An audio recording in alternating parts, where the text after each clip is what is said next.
నాడు యూనివర్సిటీ మంచి భవిష్యత్తు కోసం తెలుగు విద్యార్థులు ఇష్టపడే యూనివర్సిటీ. బిగ్ బాస్ కి నార్మల్ గా ఏం చెప్పారు? బిగ్ బాస్ సీజన్ 2 అప్పుడు సీజన్ 2కి నాని అన్న వాని పిలవండి బాగుంటుంది అన్నారు. అయితే వీళ్ళు నానిగారు మిమ్మల్ని మీరు ఉంటే బాగుంటుంది అంటున్నారండి, మీరు రండి ఒకసారి అంటారు. నేను వెళ్తే ఇది అంటే 4 సినిమాలు జరుగుతున్నాయండి బయట, నేను ఇప్పుడు సడన్గా లోపలికి వెళ్ళిపోతే నాకు ఇబ్బంది అని దిల్రాజు గారి ప్రొడక్షన్, వారాహి ప్రొడక్షన్ వీటిల్లో ఉన్నా. అయ్యో ఇబ్బంది అండి, తేజ గారు చెప్పింది గుర్తొచ్చి, నువ్వు ఎప్పుడు లాక్ అయిపోద్ది ఎక్కడే కానీ, ఇలా అండి అంటే నెక్స్ట్ సీజన్ చూసుకుందాం లేండి అని చెప్పిన ఊరిక. సరే ఓకే అన్నారు. సీజన్ 2 అయిపోయిన తర్వాత నాకు భయం ఎత్తుకుంది, ఇది బిగ్ బాస్ అంటే ఇలా ఉంటుంది అని. అప్పుడు సీజన్ 2 తర్వాత వీళ్ళు సీజన్ 3కి ముందు నుంచే ఫోన్ చేస్తారు నాకు. ఏది ఆగస్టులోనో జూలైలోనో స్టార్ట్ అయితే నాకు మార్చ్ ఏప్రిల్ నుంచే ఫోన్లు చేస్తారు. నేను ఏదో ఒకటి చెప్పి తప్పించుకుంటున్నా. అప్పటికి రొమాంటిక్ మూవీ షూట్లో ఈడున్నాం, గోవాలో ఉన్నాం. నా పక్కన అలీగారి తమ్ముడు కయ్యమని ఉన్నాడు. ఎవర్రా ఫోన్ చేసిన ప్రతిసారి ఏదో ఒకటి చెప్తున్నావు ఏంట్రా అన్నాడు. లేదన్నా ఇట్లా బిగ్ బాస్కి రమ్మంటారు, నాకేం భయం వేస్తుంది పోవాలంటే, పోకుంటే బాగా అది పోతే డబ్బులు వస్తాయి కానీ ఇదన్నా అంటే, అరే ఏం కాదు, నువ్వు బయట ఎలా ఉంటావో వెళ్ళి అలాగే ఉండు, నువ్వు జనాలకి నచ్చితే ఓకే, నువ్వు ఖచ్చితంగా నచ్చుతావు, నువ్వు నీలాగుంటే నచ్చుతావు, నువ్వు ఎప్పుడైతే దొంగ నాటకాలు ఎచ్చావో నచ్చవు, నువ్వు నీలాగుంటే కనుక నచ్చుతావు, నువ్వు వెళ్ళి హ్యాపీగా డబ్బులు ఇస్తారు, తెచ్చుకో, పెళ్లి కావాల్సిన పిల్లోడు, డబ్బులు వస్తాయి కదా, ఓన్లీ డబ్బుల కోసం పో అన్నాడు. సరే ఓకే అని చెప్పేసి ఫోన్ చేసి వాళ్ళకు, నాకు మీరు మంచి డబ్బులు ఇస్తే వస్తానండి అన్నారు. వాళ్ళు సరే అని చెప్పి నేను అడిగినంత ఇచ్చారు. అది అప్పటికి టాప్ 3 పేమెంట్ అది. అమ్మ నాకేంది ఇంత డబ్బులు ఇస్తారు వీళ్ళు వీక్లీ, బయట ఇంత కష్టపడినా రావు, ఇదేంది ఇది అనుకుని మా అమ్మకు ఫోన్ చేసిన. అమ్మ ఇట్లా అంటే ఇంకేముందిరా, హ్యాపీగా వెళ్ళి బాగా తిని కూర్చొని పడుకొని డబ్బులు తెచ్చుకోపోవాలి. సరే ఓకే అని చెప్పేసి పోయినా. నేను 2 వారాలు ఉంటే చాలు అనుకున్నా, 12 వారాలు ఉన్నా. అదే 12 వారాలు. అది 12 వారాలు ఎంత సంపాదించావు? చెప్పకూడదు అది బయటికి, నువ్వు చెప్తావా? బిగ్ బాస్ అనే కదా, ఏమైనా సంపాదించుకున్నావా మొత్తం డబ్బులు? సంపాదించుకున్నా. ఫస్ట్ బిగ్ బాస్ 1కి వచ్చింది ఒక హౌస్ డౌన్ పేమెంట్ కట్టేసిన 40 లక్షలు. తర్వాత 40 లక్షలు వచ్చింది ఫస్ట్ 3/3కి. వచ్చిందంటే 40 లక్షలు పెట్టా. వచ్చిందంటే 40 లక్షలు డౌన్ పేమెంట్ కట్టేసిన ఒక ఇంటికి. తర్వాత ఓటీటీ సీజన్ మనకు వచ్చింది, ఈ మధ్యలో సినిమాలు సంపాదించుకుంది అంతా కలిసి ఒక సినిమాకి పెట్టేసిన. దాని రిలీజ్ కోసం కింద మీద పడుతున్నా. కాదు, ఏమైనా ఉపయోగపడిందా నీకు బిగ్ బాస్? పడింది. బిగ్ బాస్ నుంచి వచ్చిన తర్వాతే కదా నాకు బిగ్ బాస్ అంటే ఏమైందంటే, ఇప్పుడు ఒక సినిమాలో క్యారెక్టర్కి 10 మంది ఆప్షన్లు ఉంటే అందులో నేను 8, 9 ఉండేవాడిని. బిగ్ బాస్ నుంచి రాగానే ఏమైందంటే ఈ ఆప్షన్ అనేది 1, 2కి వెళ్ళిపోయింది. సో రెమ్యునరేషన్ కూడా కొంచెం పెంచారు. ఓకే, అట్లా. ఓకే. నీ సినిమా కాంట్రవర్సీ ఏంటి? ఏం కాదు, మెసేజ్లు పెట్టి ఏదేదో చీటింగ్ ఇది అది. వాడు మా డైరెక్టర్. వాడు ఏంటంటే ఇద్దరం కలిసి సినిమాలు చేసుకున్నాం. అప్పుడు వేరే పేరు ఉండేది కదా, సినిమా పేరు ఏంటి? అప్పుడు కల్ట్ గ్యాంగ్ అని ఉండేది. తర్వాత నేను రెన్యువల్ చేసుకోవడం కొంచెం లేట్ అయింది. ఆ కల్ట్ అనేది విశ్వక్సేన్ తీసుకున్నాడు, నేను మళ్ళీ ఉత్తుత్త హీరోలని మార్చుకున్నా. సో గొడవ ఏంటంటే, డైరెక్టర్ కమ్ కెమెరామెన్ మా ఫ్రెండ్. సో పిలిచి రారా సినిమా చేసుకుందాం ఇద్దరము అనుకున్నాను. షూటింగ్ వరకు నేను పెట్టాలి, పోస్ట్ ప్రొడక్షన్ వాడు పెట్టాలి. షూటింగ్ అయిపోయింది, తర్వాత పోస్ట్ ప్రొడక్షన్ నాకు డబ్బులు లేవన్నాడు.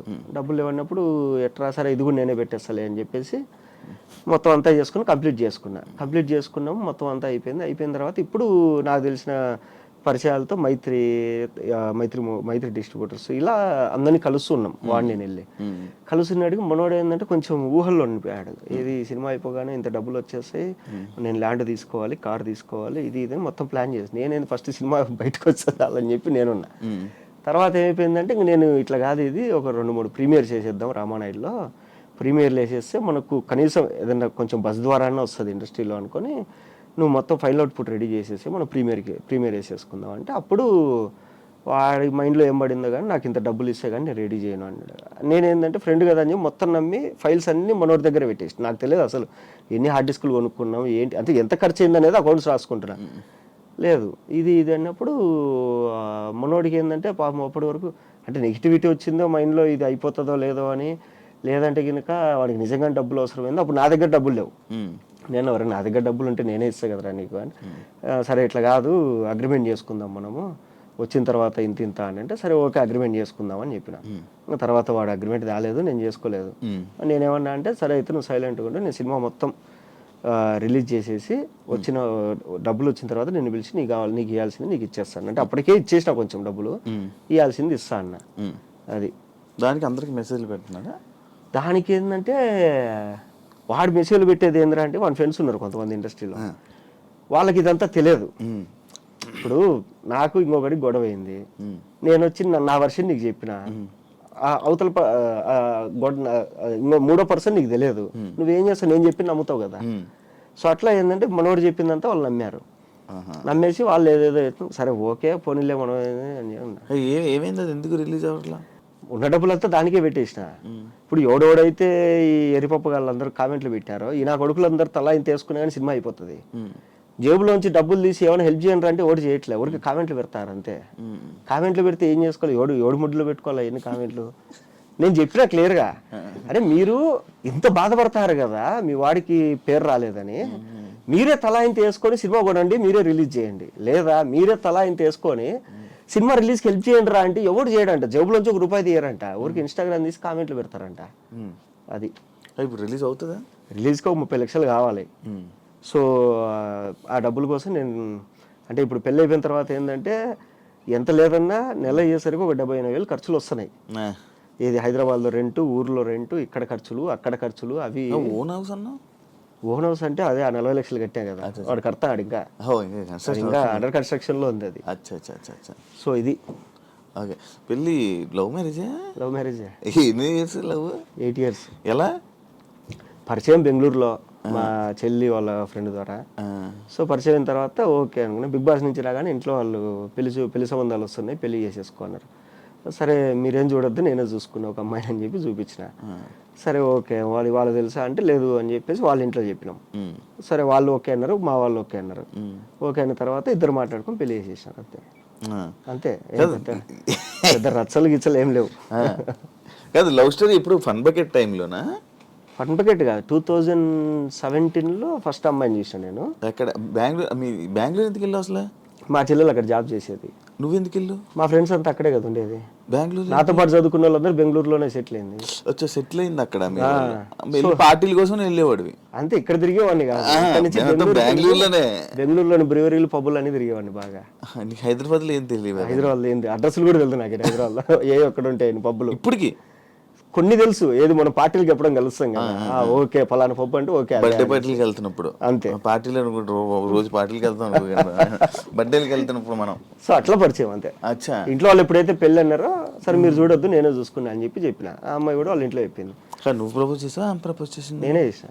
నువ్వే చేసావా? ఓకే. మనం ప్రపోజ్ చేసేంత ముఖం ఏమంది, సెలబ్రిటీ కదా, ఏముంది సెలబ్రిటీ అయితే. నేను అడగడమే డైరెక్ట్ పెళ్ళి అన్నా. అప్పటికి ఆ అమ్మాయి చదువుకునేది. ఇట్లా నువ్వంటే ఇష్టము, సో మైండ్లో ఒకటి పెట్టుకొని నేనైతే మాట్లాడలేను, పెళ్లి చేసుకోవాలని మా ఇంట్లో నన్ను ఎప్పుడైతే పెళ్లి చేసుకుంటారో అప్పుడు నీ ముఖం చూపిస్తే నువ్వు ఓకే అంటే ఓకే. ఆ అమ్మాయి మీ గురించి తెలియదు కదండి అని. సరే ఓకే మామూలుగానే ఉందాము అనింది. సరే ఓకే మామూలుగానే ఉందాం, మీకు నచ్చినప్పుడు చెప్పండి అన్న. నేను చెప్పిన ఒక 2 ఏళ్ల తర్వాత చెప్పింది నాకు. 2 సంవత్సరాల తర్వాత చెప్పింది నాకు కూడా ఓకే అని. లవ్వానికి మనం వెనకలబడి ఏంది, వెనకలబడి అంటే వాడు ఎన్ని ఏం మామూలుగానే ఉన్నా డైరెక్ట్ ఏదైనా మాట్లాడేస్తావు కదా, దానివల్ల ఏం ఉపయోగం? ఇబ్బంది రాలేదా ఇప్పుడు ఇండస్ట్రీలో? వచ్చింది చాలాసార్లు. కొన్ని సినిమాలు ఒప్పుకుంటాం, కథ చెప్తారు, సూపర్ ఉంటుంది కథ. ఎలా ఉంది ప్రొడ్యూసర్ పిలిచి అడుగుతాడు, ఎలా చెప్పారు డైరెక్టర్ కథ, చాలా బాగా చెప్పారు సార్, ఆయన చెప్పినట్లు తీస్తే బాగా వస్తుంది అవుట్పుట్ అని చెప్తా. సరే ఓకే షూటింగ్కి వెళ్తాం. ఇది చిన్న డైరెక్టర్లు కాదు, పెద్ద డైరెక్టర్లతో కూడా ఇది నాకు. షూటింగ్కి వెళ్ళిన ఒక వారం రోజుల తర్వాత నేను ఎందుకో కొంచెం డల్లుగా ఉంటా.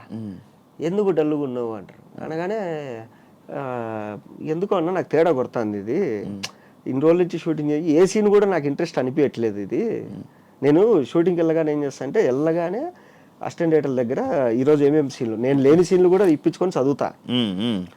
ఈవినింగ్ 4-5 అయ్యేసరికి ఆన్లైన్ ఎడిటర్ దగ్గర కూర్చొని మొత్తం చూస్తా, ఏం రాసినారు వీళ్ళు, ఏం వచ్చింది అవుట్పుట్ అనేసి.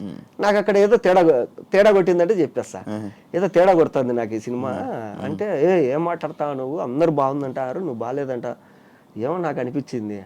ఇలా హట్టే కొంతమంది డైరెక్టర్లు నాతో 2వ సారి ఫోన్ చేయరు నాకు. ఆ సినిమాలు అటర్ ఫ్లాప్ కూడా అయినాయి. నేను చెప్పిన ప్రతి సినిమా అటర్ ఫ్లాప్ అయింది. నేను ఇంకోటి ఏదంటే సింపుల్, ఇదేది భాగ్యనగరంలో గమ్మత్తు, ఆ మూవీ ఫోన్ చేశారు ఇట్లా చిత్రం సీన్ అన్న, అరే మొత్తం అందరు కమిడియన్లు కలిసి చేస్తున్నారా, నువ్వు కూడా ఉంటే బాగుంటుంది అంటే, అన్న హ్యాపీ అన్న, మీ అందరితో కలిపి నేను ఒక వారం రోజులు షూటింగ్లో ఉన్నా అంటే హ్యాపీ కదా అని చెప్పి ఒప్పుకున్నా. పోయినా చెప్పారు ఇట్లా, ఇది డబ్బులు ఏమి ఇవ్వరా, అయిపోయినాకే ఇస్తాం అందరూ. సరే ఓకే అన్న. వెళ్తే మొత్తం ఇండస్ట్రీలో ఉండే కమిడియన్లు అందరూ ఉన్నారు మ్యాక్సిమం. అందరితో కూర్చొని మధ్యాహ్నం అందరం పెద్ద టేబుల్ వేసుకొని తినేవాళ్ళు, అంతా బాగుండింది. అంతా అయిపోయింది. రామానాయుడులో ప్రీమియర్ వేసారు. ప్రీమియర్ వేసిన తర్వాత చూసినా ఓకే సినిమా అయిపోయింది. నేను పక్కన నిలబడిపోన్నా. శ్రీనివాస్ రెడ్డి అని వచ్చాడు, ఏరా ఎలా ఉంది అని అందరిని అడుగుతాడు ఒక్కొక్కడిని. అన్న అదిరిపోయిందన్న, అసలు ఎవడు గోలో వాడితే తర్వాత మంది అన్న, అన్న అద్దన్న ఇదన్నా అందరు నా దగ్గరికి వచ్చాడు, ఎలా ఉందిరా అని. ఏమన్నా కమెడీలు అందరూ ఉన్నారు, కామెడీ సీన్లు ఉన్నాయి కానీ నాకు నవ్వు రాలేదు ఆడే కానీ, ఒక 2 సీన్లు తప్ప. ఏమో నా సెన్స్ ఆఫ్ హ్యూమర్ దొబ్బిందేమో తెలియదు నాకు కూడా. మేబీ అంటే నాకు నచ్చని సినిమాలు కూడా జనాలకు చాలా మంది హిట్ అయినాయి. ఇప్పుడు గీతా గోవిందంలో థియేటర్లో కూర్చుంటే అందరు నవ్వుతాను, నాకు నవ్వు రాలే. తర్వాత ఇదేది జాతిరత్నాలు కూడా థియేటర్ అంతా ఎగిరెగిరి నవ్వుతుంది, నాకు నవ్వు, నేను ఏంది అందరు నవ్వుతాను, నాకు నవ్వు రావట్లే, నాకు సెన్స్ ఆఫ్ హ్యూమర్ దొబ్బింది, చిప్పు దొబ్బింది అలా అనేసి 2 సార్లు నవ్వు వచ్చింది సినిమా మొత్తంలో అని చెప్పి. ఇట్లన్నా ఏమో నా జడ్జిమెంట్ తప్పైండొచ్చు, నా ఒపీనియన్ ఇది అన్న. సరే ఓకే, ఆయన వెళ్ళగానే వీళ్ళందరూ బుద్ధి ఉందిలా నీకు, ఆయన అంత కష్టపడి సినిమా తీసి నువ్వు అట్లా అంటావా అన్న. నా ఒపీనియన్ అడిగాడు, ఒపీనియన్ చెప్పిన, తప్పేముంది. కొద్ది రోజుల తర్వాత వేరే షూట్లో ఆయన కలిసి, నువ్వు చెప్పింది జరిగిందిరా, ఏదో మిస్ అయింది సినిమాలో, సరే ఈసారి ఏదైనా స్క్రిప్ట్ అనుకున్నప్పుడు నేను పిలుస్తాలే అంటే. నేను చెప్పింది పాజిటివ్గా తీసుకునే వాళ్ళు ఉన్నారు, నెగిటివ్గా తీసుకునే వాళ్ళు ఉన్నారు. ఇప్పుడు కొన్ని చిన్న సినిమాలు జరుగుతా అంటే